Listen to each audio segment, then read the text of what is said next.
Hey guys, welcome back to my channel think English with Rosh. तो guys, आज के video में मैंने चूज किए हैं आप लोगों के लिए कुछ रतन टाटा के फेमस मोटिवेशनल कोट्स जो कि हिंदी में है। हम प्रैक्टिस करते हैं इसको किस तरीके से आप इंग्लिश में कन्वर्ट करेंगे या कैसे प्रैक्टिस करेंगे। So let's start.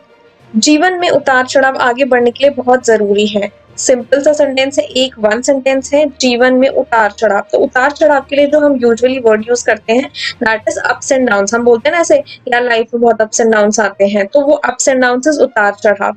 आगे बढ़ने के लिए, आगे बढ़ने को हम ये नहीं बोलेंगे चलने के लिए या वॉकिंग या ऐसे वर्ड यूज नहीं करेंगे। आगे बढ़ने का मतलब इंग्लिश में we can say keep going. ठीक है, सो अब यहाँ पे सेंटेंस जो में अब हमारा बनेगा वो ups and downs in life are very important to keep us going. Keep us going is आगे बढ़ना। ठीक है, सो अब यहाँ पे हमने वेरी इंपॉर्टेंट इसलिए यूज किया क्योंकि यहाँ बहुत जरूरी, सो जरूरी के लिए इट्स इंपॉर्टेंट, बहुत के लिए हमने वहां पे वेरी लगा दिया, सिंपल। ठीक है, अपने बच्चों को अमीर बनने के लिए शिक्षित ना करें, उन्हें खुश रहने की शिक्षा दें। तो यहाँ पे आपके दो सेंटेंस हम एक एक करके यहाँ पे ब्रेक करके इसको कन्वर्ट करते हैं। सो अपने बच्चों को अमीर, सो अमीर के लिए आपने, आपको पता है रिच, अपने इज योर, बच्चों इज चिल्ड्रन। ठीक है, शिक्षित को हम इंग्लिश में वर्ड हम बोल सकते हैं एजुकेट, तो एजुकेट ना करें। सो यहाँ पे हम एक, हमारा यहाँ पे एक फ्रेज हो गया डोंट एजुकेट। ठीक है, सो योर चिल्ड्रन। ठीक है, so don't educate your children to be rich, इसके लिए ना करें हम यहाँ पे टू बी रिच। तो सेकेंड हमारा सेंटेंस हो गया उन्हें खुश रहने की शिक्षा दें। So educate them to be happy, उन्हें एजुकेट करें ताकि वो खुश रहें। तो ये आपका एक सिंपल सा सेंटेंस कन्वर्ट हो गया इंग्लिश में। नेक्स्ट इज गाइस, जिस दिन मैं उड़ नहीं पाऊंगा वह दिन मेरे लिए दुखद होगा। सो दुखद इज, यू कैन से इंग्लिश में सैड डे। जिस दिन, तो एक पर्टिकुलर डे की बात हो रही है यहाँ पे, एक सिंगल पर्टिकुलर डे की बात हो रही है, तो जिस द डे हो जाएगा यहाँ पे। ठीक है, so the day I am not able to fly. ठीक है, नहीं पाऊंगा इज नॉट एबल टू, क्या नहीं कर पाऊंगा, फ्लाई। ठीक है, उड़ नहीं पाऊंगा। The day I am not able to fly will be a sad day for me. ठीक है, वो दिन, अ सैड डे मतलब एक है दिन, तो अ सैड डे फॉर मी। मैं सही निर्णय लेने में विश्वास नहीं करता, मैं निर्णय लेता हूँ और फिर उन्हें सही करता हूँ। तो यहाँ पे हम लोग चलिए शुरू करते हैं। तो स्टार्ट यहाँ पे जो है आपको दो सेंटेंसेस अगेन, मैं सही निर्णय लेने में विश्वास नहीं करता। सो मैं सही निर्णय, आई डोंट बिलीव, है ना, विश्वास। ठीक है, आई डोंट बिलीव, किस चीज के लिए बिलीव नहीं करते, टेकिंग। ठीक है, टेकिंग द राइट डिसीजन, मैं सही निर्णय लेने में बिलीव नहीं करता। ठीक है, इसमें हो गया मैं निर्णय लेता हूँ। मैं निर्णय लेता हूँ को इंग्लिश में बोलेंगे आई टेक डिसीजन। ठीक है, निर्णय को इंग्लिश में डिसीजन।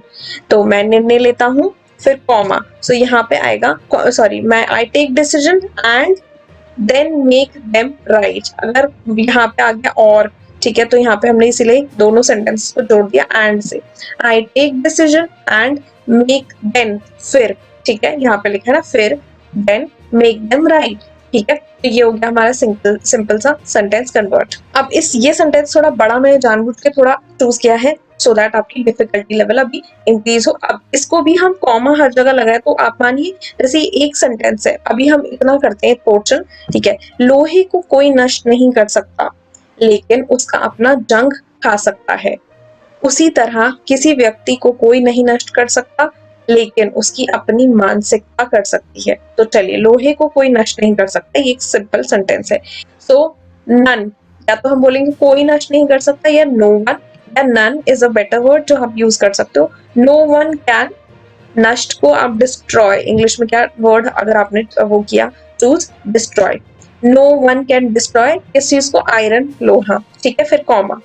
अब नेक्स्ट हम सेंटेंस यूज करते हैं लेकिन। लेकिन मतलब बट, उसका अपना जंग ही खा सकता है, लेकिन but its own, its own मतलब अपना खुद का। ठीक है, इट्स ओन रस्ट, जंग इज रस्ट, कैन मतलब कर सकता है। ठीक है, कैन डिस्ट्रॉय भी आप लिख सकते हैं, बट डिस्ट्रॉय हमने आगे इसलिए दोबारा वर्ड यूज नहीं किया क्योंकि ये सेंटेंस आपस में जुड़ा है, तो एक ही सेंटेंस में दो सेम वर्ड हम मतलब यूज नहीं करेंगे। ठीक है, no one can destroy iron but its own rust can. ठीक है, अब आगे का हम देख लेते हैं। इसी तरह को आप यहाँ पे जैसे होता है ना सिमिलरली, या फिर इसी तरह का राइट वर्ड यू कैन से इज लाइकवाइज। ठीक है, लाइकवाइज किसी व्यक्ति को कोई नष्ट नहीं कर सकता। लाइकवाइज नन या no one can destroy a person.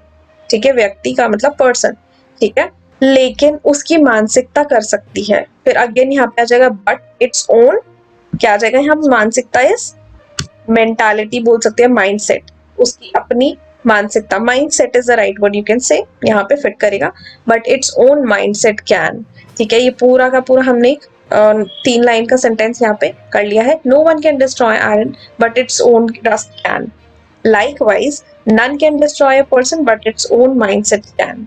Next is हम सभी में समान प्रतिभा नहीं होती, फिर भी हम सभी के पास अपनी प्रतिभा को विकसित करने का समान अवसर है। तो अगेन यहाँ पे करके ब्रेक करते हैं सेंटेंस, हम सभी में समान प्रतिभा नहीं होती, ठीक है, हम सभी मतलब वी ऑल, ठीक है, you can say all of us don't have equal talent, प्रतिभा को इंग्लिश में क्या बोलेंगे, टैलेंट, और समान मतलब इक्वल, एक मतलब एक समान, ठीक है, तो इक्वल। फिर भी हो गया बट या स्टिल, स्टिल्स हो गया फिर भी, ठीक है, स्टिल हम सभी के पास, वी ऑल या ऑल ऑफ अस हैव क्या, इक्वल, अगेन समान, अपनी प्रतिभा को विकसित करने का समान अवसर है, इक्वल अपॉर्चुनिटी, विकसित मतलब इक्वल अपॉर्चुनिटी है आपके पास, मतलब आप लोगों के पास कि आप अपना जो है टैलेंट को डेवलप कर सके। डेवलप मतलब विकसित, विकसित होता है कि आप डेवलप कर पाए, ठीक है, विकास कर पाए किसी चीज का।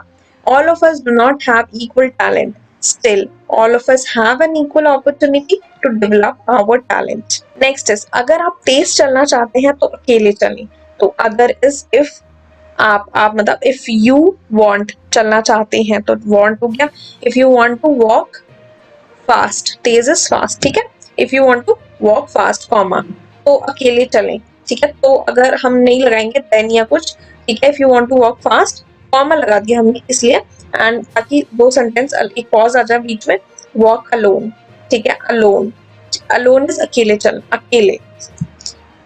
लेकिन अगर आप दूर तक चलना चाहते हैं, लेकिन अगर आ गया तो इफ, अगर आप दूर तक, if you want to walk, walk नहीं आएगा यहाँ पे, ठीक है, यहाँ पे आएगा दूर तक, दूर इज आ गया आपका, यहाँ पे डिस्टेंस की बात होगी तो यहाँ पे आ गया far, so but if you want to walk far, ठीक है, यहाँ पे आगे वॉक फार, फास्ट नहीं, ठीक है, वॉक फार, वॉक टुगेदर, साथ चले, ठीक है, अगेन यहाँ पे comma, walk together. If you want to walk fast walk alone, but if you want to walk far walk together. So guys आपने देखा किस तरीके से, आई होप आपको समझ आया और कुछ वर्ड्स या कुछ सेंटेंसेस आपको फ्रेम करना आपको अच्छे से प्रैक्टिस हो गया होगा। एंड आप यहाँ पॉज कर करके भी वीडियो को आप पहले सोचिए, थिंक एंड देन फिर उसके बाद उसके आंसर देन दीजिए, क्योंकि दिस मोटिव इसकी थिंक, पहले सोचिए एंड देन आंसर करिए, ये नहीं कि पहले देख ले, क्योंकि देख लिया तो ऐसा लगता है कि हमें आता है, बट जब हम सोचने बैठते हैं तो हम ब्लैंक हो जाते हैं। तो आई होप कि you understood. Subscribe to the channel guys, ताकि मैं आपके लिए इस तरीके के और प्रैक्टिस वीडियोस लेके आती रहूँ। कोई नया आपको कुछ फीडबैक शेयर करना है, कुछ नया टॉपिक चाहिए तो आप वो भी मुझे कॉमेंट सेक्शन में बता सकते हैं। Till then guys have a great day, be safe, bye.